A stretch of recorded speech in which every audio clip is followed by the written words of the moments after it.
Hi guys, Mac here again, and we're back for another training video. And today we're going to be talking about ear set microphones. Now here at Hack we have two types of ear set microphones. We have the Countryman E6 ear set microphone, and we have the Technica BP892 ear set as well. They look kind of the same. I have the Countryman here, and we have the Technica here. So they do look somewhat the same, but they are quite different.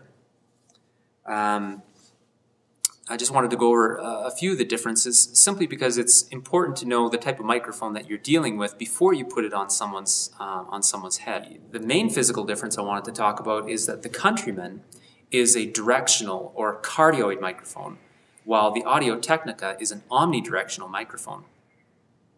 And if you remember back to our training session, one of our first training sessions, we talked about polar patterns. And a polar pattern is basically how a microphone picks up sound. On the AT, it's omnidirectional, meaning that if I was to imagine sound being picked up around the microphone, 360 degrees around the head of the microphone itself. So omnidirectional, it's picking up in all directions around the microphone. A directional microphone, a cardioid microphone like this one, is going to pick up in a heart-shaped, cardioid meaning heart-shaped, it's picking up in a heart-shaped pattern around the tip of the microphone, and it's rejecting a lot of sound from the back of the microphone or towards the boom of the microphone with a slight slope roll-off as you get towards the back. So most of the sound is being picked up from the front, and then it just tapers off around the sides and then towards a null towards the boom of the microphone. So super important when you're using a directional microphone, a cardioid microphone, or if we were to put the hypercardioid capsule on this microphone, it would become even more directional. It's super important that these microphones get fit properly to the speaker, to the person who's using it. The omnidirectional, a lot more forgiving. Omnidirectional microphones can have a little more latitude when you put them on the person's head. Back to the E6 again. So this is, like I said, a directional microphone, a cardioid microphone.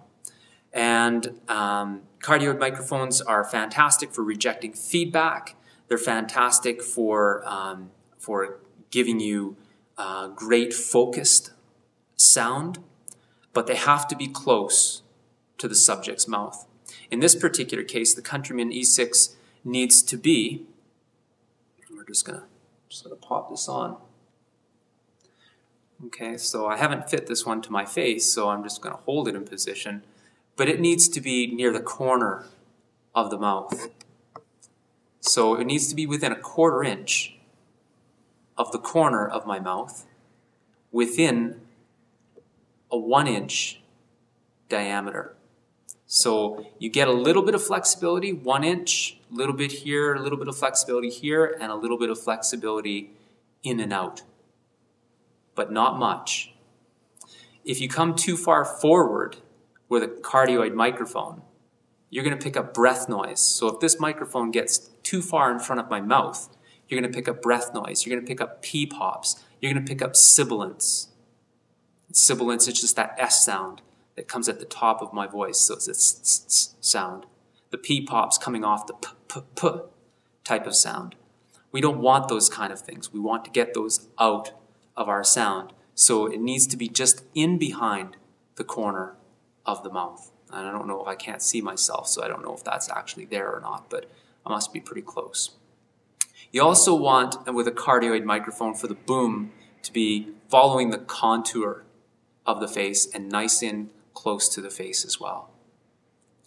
Okay, so if you get on a cardioid mic, if you get too far forward, you get wind noise, you get P-pops, you get sibilance. If you get too far back, so if it's actually sitting too far back from the mouth, we are going to lose the bass response from the microphone. It's going to start to sound weak and anemic and distant. Okay? Which is a good time for me to talk about frequency response as well. The Countryman E6, if you remember back to our training, each microphone has a frequency response. So if we were to take a look at a chart, and on this end, on my left side, we have bass, say down at 20 hertz, and here on my right side we have the high frequencies all the way to 20 kilohertz, and everything in between. So going from bass all the way up to high treble. If you were to look at the frequency response of the Countryman E6, you would notice that it is fairly flat when it's in the right position in the bass frequencies. But you can adjust it to get it in a little bit closer, and if you get it in closer to the mouth, into that sweet spot, you're actually going to elevate, you're going to boost some of the low mids and some of the low frequencies, and you're going to get a closer, more present, more intimate sound from the speaker. And that can be used to great effect. Now, too much of it, and you're starting to get into P-pops again. Okay? Too far away from the person's face, and you lose that proximity effect. And you lose the intimacy, you lose the presence, you lose the bass response from the person's voice. It's super important to remember when you're fitting the Countryman E6, it's got to be in the sweet spot where you don't get the bass response, the intimacy, and the presence. Okay? The Countryman E6 also has a slow rise from about 2 kilohertz all the way up to about 10, 12 kilohertz. I forget, I haven't looked at the frequency response chart for a while, but somewhere around that 10, 12 kilohertz, just a nice slow rise. So when you're EQing this microphone, if you get it in the sweet spot, you're not going to have to do a lot of EQing. You won't have to do a lot of boosting in the 4 to 6 kilohertz range, or you won't have to do a lot of boosting in the 10K range. It's there already. Now this depends, of course, a little bit on the person's voice. So with Myron, for instance, who has a lot of sibilance in his voice, you might have to roll a little bit of that high end off. Okay, with the Audio Technica, this is an omnidirectional microphone, so placement isn't quite as critical, but still follow those same rules. We're going to be going through a fitting a little bit later, and you'll see how to put a loop in the ear set, how to put some spring in the ear set, how to shape the boom properly, and get it fitted to the person's face. When you use the Audio Technica, it's omnidirectional, so it's picking up around the whole entire microphone. What's the advantage to that? Well, less handling noise. It's not susceptible to proximity effect. It's not as susceptible to P-pops and sibilance. So if you're having trouble getting a microphone sitting in the proper position, or you have somebody with a very difficult voice, this might be a better choice. The disadvantage is omnidirectional tends to be a little more susceptible to feedback in high SPL environments as well. SPL standing for sound pressure level. So if you've got a very live stage with a lot of stage wedges on the ground and you're using this on a lead singer, it might not be the best choice. But for a speaker, it may not be too bad. If you take a look at the frequency response chart for the AT, you're going to notice that it's very, very flat in the bass frequencies, and it's very, very flat until it gets to somewhere around 5-6K, and then it begins to slope up into the 10-12K range. And that's really about it for the Audio Technica.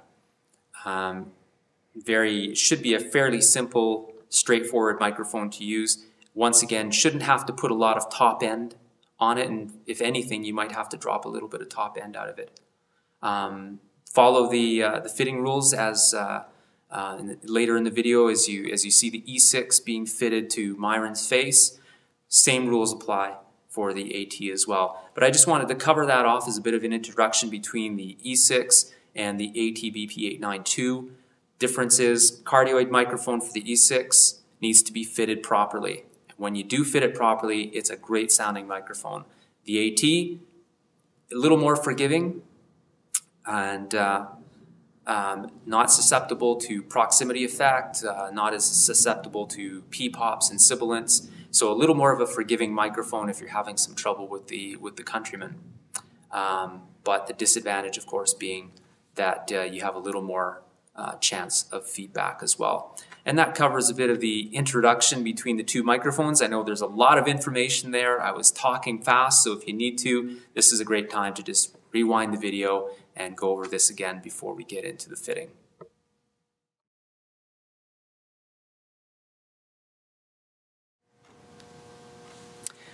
Okay, we're going to fit the Countryman E6 to Myron right now, and before we do that, what I want to do is just give you a little bit of an idea on how to set the microphone up, how to put a loop in it, and how to put a spring in it as well, so that it fits to whoever's wearing it, so it fits to their face nice and snugly without hurting them. So the idea is that the microphone would be snug around the ear, but not too tight. You don't want it hurting them, especially under the lobe here or on the top. The idea is this part of the microphone would fit right up here in the ear, just on the top, and just sit nicely there. And this part of the microphone would sit snugly, but not too snugly, just under the ear here. So what we want to do before we fit this is we want to straighten out the boom. These microphones were originally designed so they were fitted to one person, and so they don't take repeated reforming too well. So it's really important that you don't grab this microphone and start really hauling on the boom mic, or it'll get really bent out of shape, or in some cases even break. The critical areas are right here and right here.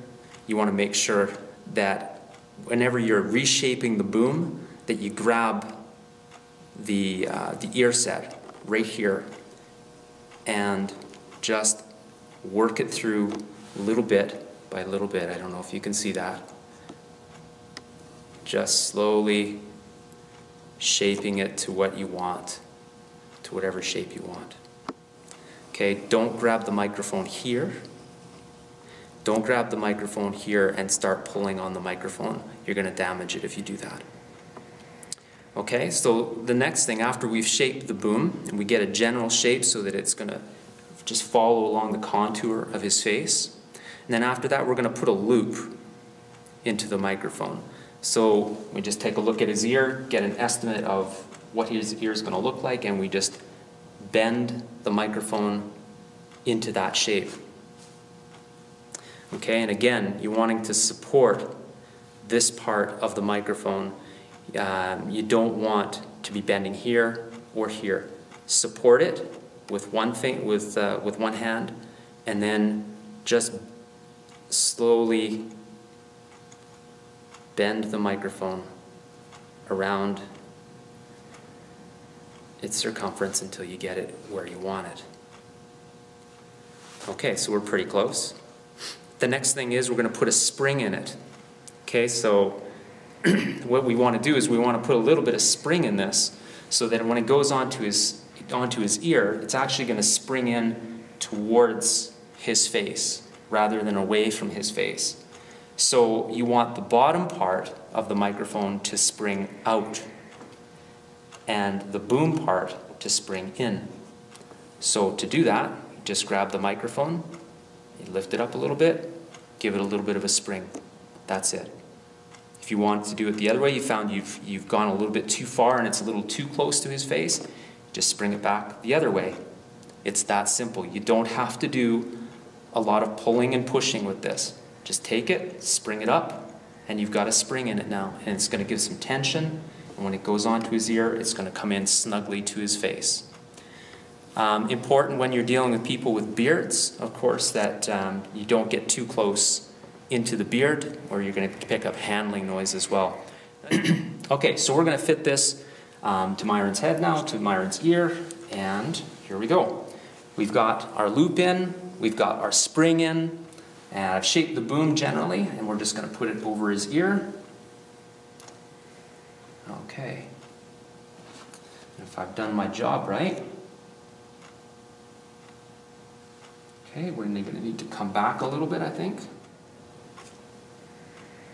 Okay, so we're close in there. So we're in about a 1-inch diameter from the corner of his mouth, and about a 1/4 inch back from the tip of his mouth as well. It's sitting in nice and close to his face, as you can see. Now, we may have to do a little bit of adjusting to make that comfortable for me. How does that feel, Myron? Is it not too bad? Not too bad? Nicely done. Good. We want this to be snug, but we don't want it to be too snug so that it's actually hurting. This is going to be on him for, for an hour perhaps at a time. And so we don't want this too tight, but again, you don't want it too loose, otherwise it's going to be moving around. And once again, once it's out of the zone, the EQ characteristics of the microphone change. Okay, so now that we've got that in position, I'm just going to pop that off again, and we're going to connect. Now when we connect this, you want to support both the mic and the cable. Put the two together and just gently press until it clicks. The cable itself, my preference is that whoever's using an ear set mic, that they run the cable through the shirt. In this case, Myron's wearing a button-down shirt and he's wearing a t-shirt underneath, so he can run the cable up between the button-down shirt and the t-shirt. Reason being is that cables don't end up flying around in behind. Things get snagged or pulled, that kind of thing. Just becomes a lot more secure when it's in behind the shirt, and it also looks a lot better too. So once we've got the cable coming up from underneath his button-down shirt, we've got our cable clip. Put the cable clip on the collar, and then there's two parts here. Run the cable through the first holder, put a service loop in. You see that here? Run it through the first part of the holder, run a service loop, and then run the part coming up from underneath his shirt through the second holder.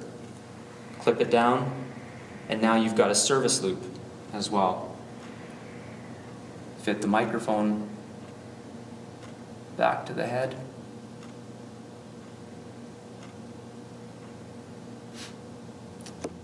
And then, just for a little bit of extra security, if you want to tape that down, take a little bit of medical tape, and you can just tape it a little bit here, or you can tape it a little bit here. Your choice. Just as long as it's discreet and it doesn't bother the pastor or the speaker, whoever happens to be using the microphone.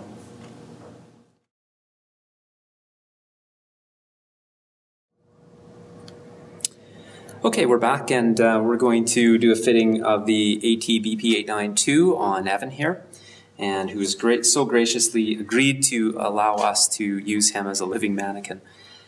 So here we go with the AT BP892. Same principles as the Countryman E6. We want to run the cable if whoever's speaking, if they're wearing a button-down shirt with maybe a t-shirt underneath, run the cable up between the button-down shirt and the t-shirt, so that the cable's out of the way, it doesn't get snagged on anything, and it just looks far better as well. Run the cable up, and then use the clamp down with a service loop, clamp it down onto whatever they're wearing. So in this case, he's wearing a hoodie. I've run the cable up between his t-shirt and his hoodie, and I've clamped it onto the back of his hoodie. Now we're ready to fit it. Same principles as for the E6. We want to set a loop first. We want to take a look at the shape of his ear and just try to approximate that.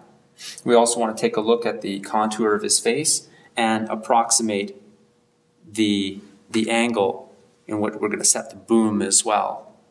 Okay? So once we've got that, we can put a little bit of spring in it. So you can see that the upper tip of this loop and the bottom tip of this loop are not the same at all.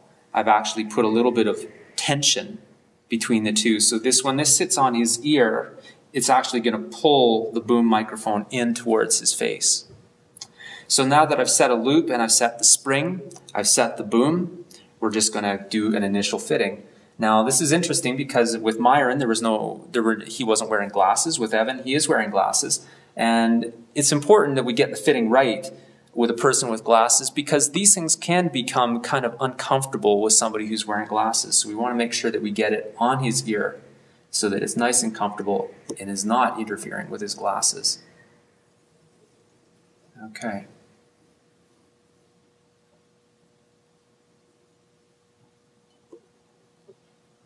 Okay, so I'm just going to pull that off. And there we go. Now, Evan, how does that feel? Is that a little uncomfortable or is that comfortable? Perfect. That's perfect.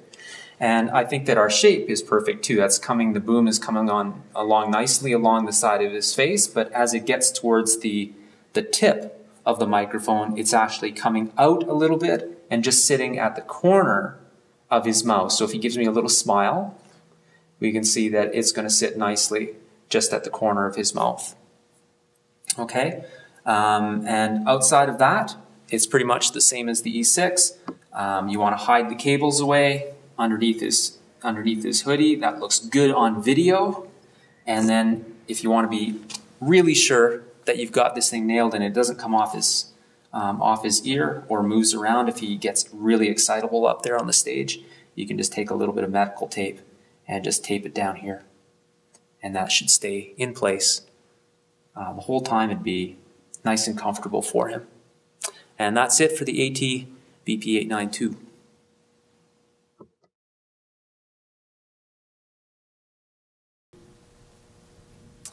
Well guys, thanks so much for watching. I hope this has been helpful, and as always, if you have any questions about anything that you've seen in this video, I just encourage you to rewind it right back to the beginning, watch it again and again until you've got these principles down.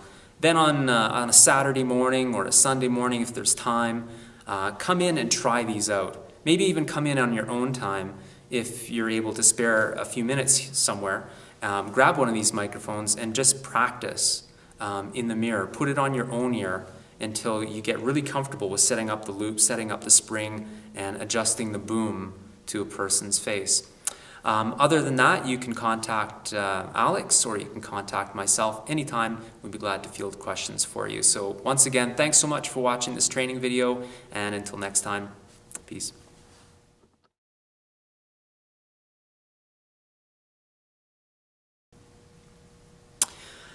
Okay, well, I hope that was helpful. We've done a little bit of a... Oh, now you've cursed me, Evan. Cut!